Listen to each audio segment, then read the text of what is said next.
Брат, красивая девушка шла. Вот там вот. Да нет. Цветок, Тимур.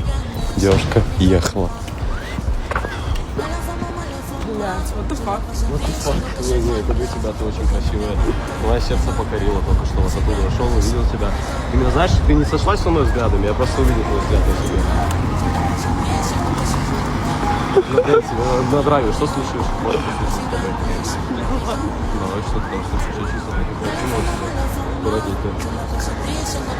Ой, блядь! Я на таком же вайбе сейчас.